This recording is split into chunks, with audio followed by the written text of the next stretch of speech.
नमस्कार दोस्तों, मैं आपको बताऊंगा चमगादड़ के हैरान कर देने वाले तांत्रिक फायदे के बारे में। जी हाँ दोस्तों, चमगादड़ एक ऐसा जीव है जो कि बहुत ही विचित्र है तथा अपनी अलौकिक शक्तियों के कारण हमेशा तांत्रिकों के पहली नज़र में रहता है। जी हाँ दोस्तों, और तो और तांत्रिक, ओझा, बड़े बड़े विद्वान और बड़े बड़े दिव्य तांत्रिक इस पक्षी के द्वारा अनेकों प्रकार की सिद्धियां प्राप्त करते हैं। जी हाँ दोस्तों, और तो और चमगादड़ के द्वारा कोई भी मनुष्य आसानी से धरती के अंदर गड़ा खजाना देख सकता है। साथ ही साथ चमगादड़ की सहायता से किसी का भी वशीकरण किया जा सकता है, और तो और इसके द्वारा धरती के अंदर का खजाना भी निकाला जा सकता है, और तो और दोस्तों माता लक्ष्मी को भी प्रसन्न किया जा सकता है।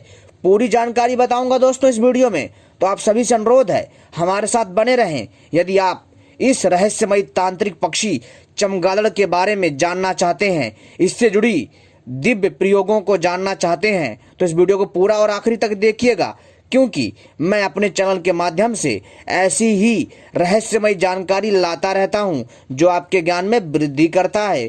क्योंकि दोस्तों हमारे चैनल का मकसद है कि प्राचीन काल की जानकारियों को हम आपके समक्ष रखें। जी हाँ दोस्तों, जैसे सोना बनाने की विद्या, जैसे चांदी बनाने की विद्या, ये सारी की सारी प्राचीन विद्याएं हैं, तथा तांत्रिक औषधियाँ, आयुर्वेदिक औषधियाँ एवं कई प्रकार के दिव्य तांत्रिक पक्षी एवं अनेकों प्रकार के विचित्र जीव एवं तांत्रिक साधनाएं, और तो और अप्सरा साधना, और तो और जो है बैताल साधना, जिन्न साधना, तथा ऐसे ही प्रकार की अनेकों प्रकार के साधनाओं के बारे में बताते रहते हैं। साथ ही साथ दोस्तों हम वास्तु शास्त्र के अनुसार भी आपके लिए उपाय बताते हैं, और तो और ज्योतिष शास्त्र के अनुसार भी आपको उपाय बताते हैं जो आपके ज्ञान में वृद्धि करता है। ये सारी जानकारियां देते हैं हम अपने चैनल के माध्यम से। तो दोस्तों तो चलिए हम इन सब पर न जा करके हम आपको बताते हैं इस रहस्यमय तांत्रिक पक्षी चमगादड़ से जुड़े रहस्यमय शक्तियों के बारे में। तो आप सभी से अनुरोध है इस वीडियो को पूरा और आखिरी तक देखिएगा।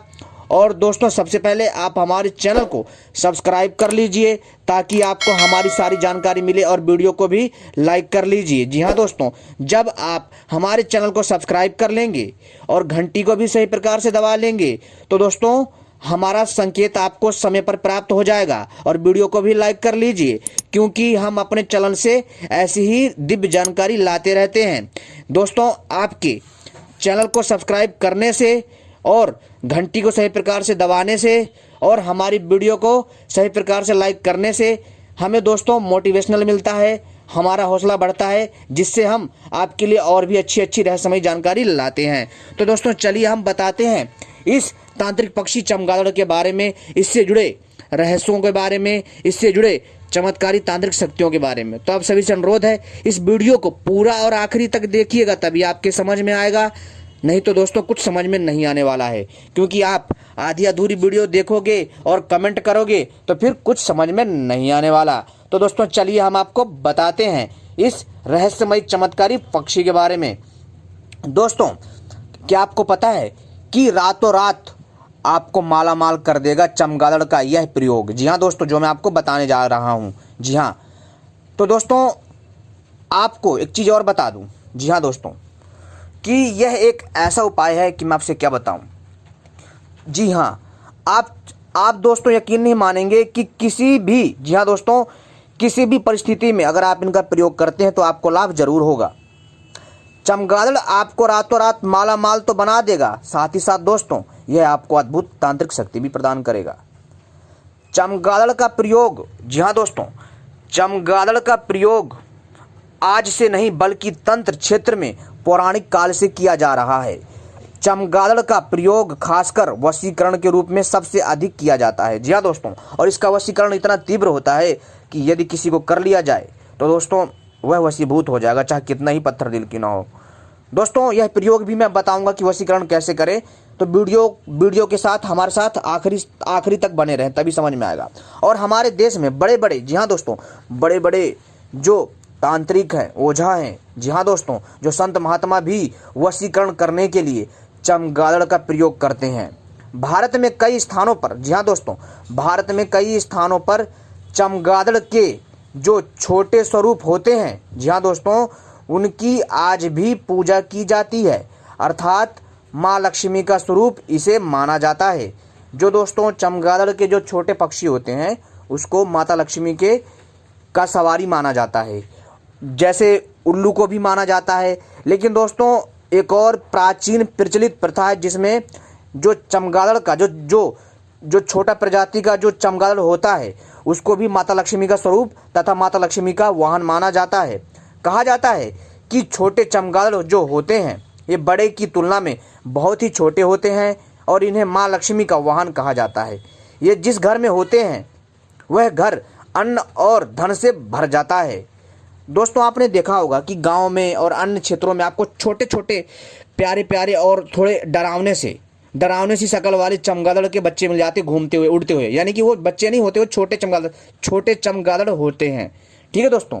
तो दोस्तों जिसको भी धन की लालसा है वो चाहता है कि उनके घर में माँ लक्ष्मी की कृपा प्राप्त रहे और उसके घर में पैसा हमेशा बना रहे और उसके घर में खाने पीने की कभी कमी ना हो, अन्न और धन से जो है उसका घर भरा रहे। तो दोस्तों एक बात है, ध्यान रखिए, हमेशा जब भी आपके घर में कोई छोटा चमगादड़ आशियाना बना कर रहे उसको भगाइएगा नहीं। जी हाँ दोस्तों, कभी इसको भगाइएगा नहीं, रहने दीजिए। और दोस्तों इसके रहने से आपके घर में किसी प्रकार की समस्या भी नहीं आएगी और ऊपरी बाधा भी आपके क्षेत्र में प्रवेश नहीं करेगी। इस चीज़ का ध्यान रखिएगा दोस्तों। और तो और फेंग शुई और चीन की लोक मान्यता के अनुसार चमगादड़ का प्रतीक चिन्ह घर में रखने से सुख समृद्धि बनी रहती है। जी हाँ दोस्तों, जो कि चीन एक विदेश है और दोस्तों चीन एक ऐसा देश है जहाँ पर जो है इस चमगादड़ को बहुत ज़्यादा तांत्रिक शक्ति के लिए प्रयोग किया जाता है। सोचिए दोस्तों, जो कि चीन एक विदेश है जहाँ पर इसका प्रयोग किया जाता है। तो दोस्तों सोचिए, ये तो दोस्तों भारत है, यहाँ पर जो है तांत्रिक शक्तियाँ कितनी ज़्यादा फेमस रही होंगी और कितनी ज़्यादा प्रबल रही होंगी। ये तांत्रिक शक्ति यहीं से ही चीन में पहुंची है और चीन ही नहीं है अपितु हर देशों में पहुंची है। दोस्तों फेंग शुई और चीन की लोक मान्यता के अनुसार चमगादड़ का जो प्रतीक है, यानी जो उसका जो चिन्ह घर में रखने से भी सुख समृद्धि बनी रहती है। दोस्तों इसमें बहुत आसान है, इसको कर लीजिएगा। और वहीं किसी शुभ मुहूर्त में चमगादड़ का अगर काजल बना करके लगाने से जमीन में दबा धन स्पष्ट रूप से दिखाई देने लग जाता है। जी हाँ दोस्तों, अगर आप लोग जो है चमगादड़ का अगर आप काजल बनाते हैं और काजल बनाने के बाद जी हाँ दोस्तों उसको आंखों में लगाते हैं तो दोस्तों जो धरती में गड़ा जो धन होगा ना आपको स्पष्ट दिखाई देने लगेगा। लेकिन ध्यान रखिएगा, धन गड़ा होना चाहिए तभी दिखाई देगा, ठीक है, और सही जगह होनी चाहिए। लेकिन दोस्तों अब बात आती है कि चमगादड़ का जो है काजल कैसे बनाया जाए। तो दोस्तों आपको क्या करना, ध्यान रखिएगा, चमगादड़ को मारना नहीं है, इस चीज़ का विशेष ध्यान रखिएगा। और किसी भी जीव को मारना पाप है, ठीक है। मैं यहाँ पर आपको आसुरी साधना नहीं बता रहा, मैं आपको यहाँ एकदम दिव्य तांत्रिक और सरल उपाय बता रहा हूँ, ठीक है। आपको क्या करना है कि जो चमगादड़ पक्षी जो खुद से मर गए हो या फिर जो है किसी चमगादड़ पक्षी को पकड़ लिया हो किसी ने, तो उसके जो है जो कुछ उसके जो अवशेष होते हैं ना वो गिर जाते हैं। जी हाँ दोस्तों, मैं आपको बहुत आसानी से बता रहा हूँ, ध्यान सुनिए कि कई बार क्या होता है जब आपस में दो चमगादड़ या 3 से 4 चमगादड़ लड़ते हैं तो उनमें से कईयों के नाखून टूट जाते हैं और जो उनके जो चमड़ी होती है पंख टाइप वो भी टूट जाती है। तो दोस्तों आपको उस अंश को ला करके काजल बनाना है, ना कि इस पक्षी को मार करके, ठीक है। और दोस्तों एक बात और बता देना चाहता हूँ, चमगादड़ एक पक्षी नहीं है, यह एक स्तनपायी जीव है। जी हाँ दोस्तों, वैसे चमगादड़ को पक्षी जो है मैं बोलने के लिए प्रयोग कर रहा हूँ, ठीक है, क्योंकि मेरी थोड़ी आदत है। तो दोस्तों ये जो चमगादड़ है ना यह एक स्तनपायी जीव है, क्योंकि ये अंडे नहीं देता, ये बच्चों को जन्म देता है और बच्चों को दूध पिलाता है। यानी कि जो मादा चमगादड़ होती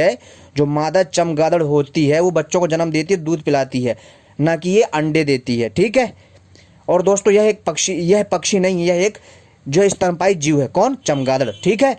और दोस्तों क्या है ना कि यह जो चमगादड़ होता है बहुत ही अद्भुत एवं डरावना सा दिखने वाला होता है, लेकिन इसमें दोस्तों एक अलौकिक शक्ति होती है।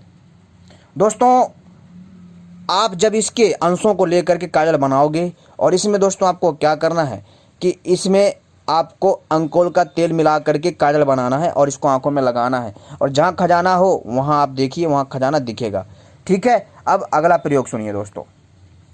दोस्तों वहीं तांत्रिक लोग, जी हाँ दोस्तों, तांत्रिक लोग वशीकरण में सबसे अधिक चमगादड़ का प्रयोग करते हैं, क्योंकि दोस्तों सबसे ज़्यादा इसका उपयोग किसी को वश में करने के लिए किया जाता है।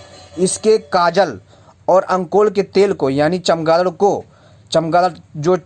का जो अवशेष है, जैसे कि उसके नखून हो गए या लड़ते वक्त उसके जो पंख टाइप जो चमड़ी जो नीचे गिर जाती है, ठीक है, जो पंख होते हैं इनके, तो उनको लेकर के और इनके घोंसले में जो अन्य इनके अवशेष होते हैं, ठीक है, उसको लेकर के आप इनको जला करके काजल बना लीजिए और इसमें अंकोल का तेल, जी हाँ दोस्तों, अंकोल के तेल को, यानी चमगादड़ का जो अवशेष है उसको जला करके काजल बना लें और इसको मिला लें और उसे अंकोल के तेल के साथ लगाने से ये वशीकरण काम करता है।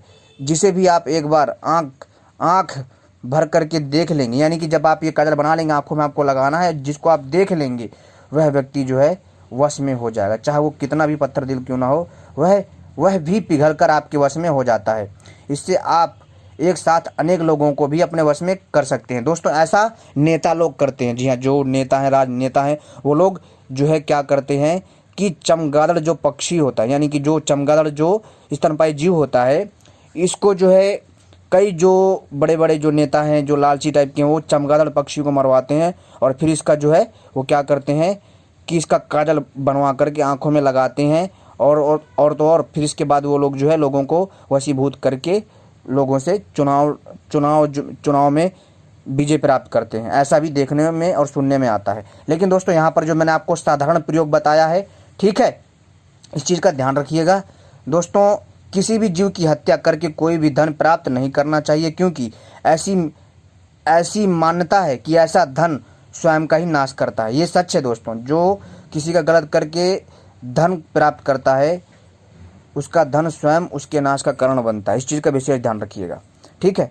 तो दोस्तों आपको मैंने ये जानकारी के उद्देश्य से बताया है, आपको यह प्रयोग नहीं करना है, ये केवल और केवल जानकारी के उद्देश्य से है, ठीक है। और दोस्तों मैंने बताया है ना कि इसके नखून को लें या इसके कुछ अवशेष को ला करके ही प्रयोग करें, अन्यथा इस पक्षी को ऐसे ना करें, ठीक है। या फिर यह पक्षी जो है आपको कहीं पर जो है मृत अवस्था में पड़ा मिले तब, ठीक है। लेकिन ये ऐसे काम नहीं करेगा, ये भी इस चीज़ का ध्यान रखिएगा, ठीक है। तो उम्मीद करता हूँ जानकारी पसंद आई होगी और ऐसी ही वीडियो पाने के लिए आप सभी हमसे जुड़े रहें।